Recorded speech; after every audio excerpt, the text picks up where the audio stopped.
जरा सी पाने की चाहत में बहुत कुछ छूट जाता है, जरा सी पाने की चाहत में बहुत कुछ छूट जाता है अंकित भैया। नदी का साथ देता हूँ समंदर रूठ जाता है। प्यार लिखने और पढ़ने में आसान लगती है, प्यार को निभाने में अच्छो अच्छो का पसीना छूट जाता है।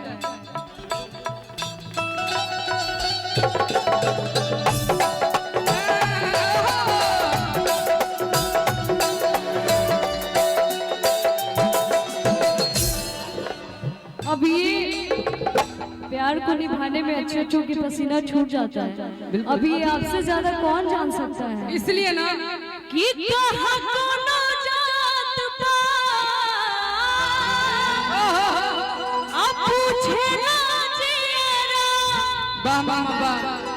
असलहिया सिंगार हा सबरिया से होला ना कोनो हाथ ना हमार भैया के नाम से बहुत सुनो ना कोनो हाथ ना बजरिया से होला उमरिया के रूप हा बजरिया से होला उमरिया के रूप हा बजरिया से होला।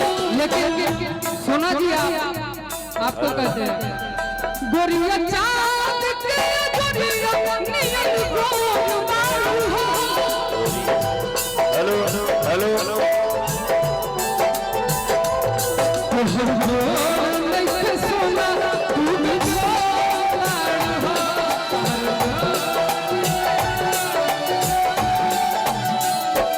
और एक लाइन केहू के मान रहे नहीं ओकरा बस में।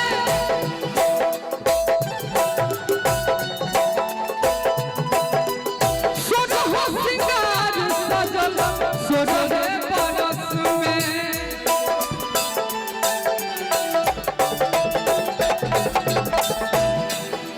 हुस्न के जादू अदा के मंतर तो चलावे है बारे।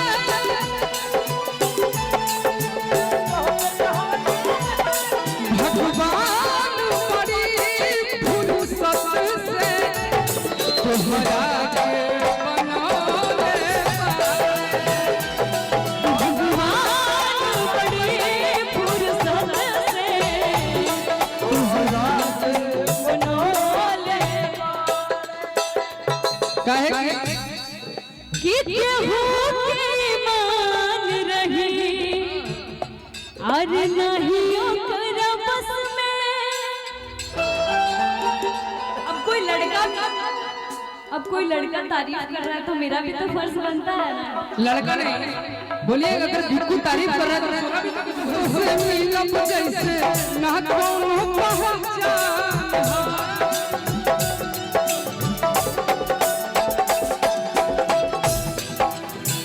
अब फोन आवे चाहे माता भी सोना जी आपके हमरा भी एक बार कबू मिलब तो सामने से चिन्हो न का तो कहता है। अच्छा इनका इधर आप ही के डिमांड आई रूसी मत ए तेरे रूस के जान जाई रहुआ मुकेश भैया आप कहिला ना ए तेरे रूस के जान जाई रहुआ जे तेरे हुई वो तेरे मनावल जाई। नीरज भैया बता नहीं बुलाई पर ऐसे तो हंसनी लग जैसे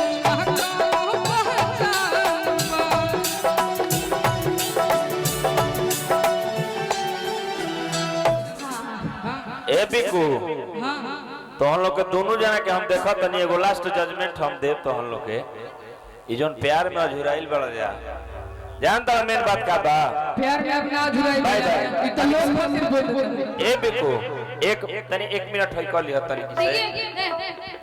एक ना तो एक करो। अरे मेरी बात सुनिए, इतना प्यार में हम अझुराई नहीं सुनिए। अरे भैया मैं इनको देखती तो मुझे 60 सॉन्ग गाने का मन अच्छा, ही करता बताओ। पता नहीं क्यों लेकिन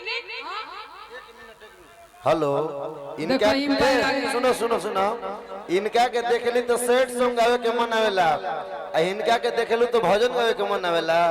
हम कहानी है तो एक बात काहे कहत कि इनका के देखिला नहीं ये बोल है ना बबुआ बिकू आगे तोहरा के देख के सब गायिका लोग सैड सॉन्ग काहे गावेला सबको गलती ना क्यों नो बोलते हैं? साफ भाई ये भी गाते हैं ये आप लोग से इनसे आपसे तो नहीं कहेंगे आपके क्लासमेट हो सकते हैं संगीत की लाइन में लेकिन ये जो इनसे ये जूनियर हैं ये इनके छोटे भाई हैं तो ये बोल रहे थे कि बातों को सुनना चाहिए आपको मैं सुन रही तो रउआ कहते हैं कि इनको देख करके सैड सॉन्ग गाने का मन करता है आप ना यहाँ पे ज्यादा नहीं बोलिए ना ज्यादा ना बोलिला मैं ये बोले ना प्यार मोहब्बत वाला देखा था नहीं आप बोले ना। अच्छा इनकर बतिया सुन ली फिर जवाब दे रहुआ जनतरू सुना ब्रजेश ऐसा भैया बात भी ना बोलिए एक सेकंड और सुनिए लिए तब बोलिए मुकेश भैया बोल तब हम बोलो केहू और कुछ गावे चाहे ना सोना हमारा खातिर ही चलते गावे ली सैड सॉन्ग कि हमार सोना सुनर बाड़ी जान से हमार सोना सुनर बाड़ी जान से हेलो हम कहीं नहीं के मंगले बानी अपन भगवान से पासा पलट दे हमार सोना सुनर बाड़ी जान से ए भाई अब जवाब बा ए कलयुग के सच्चाई का बा देखी हो कितना स्किल बा हो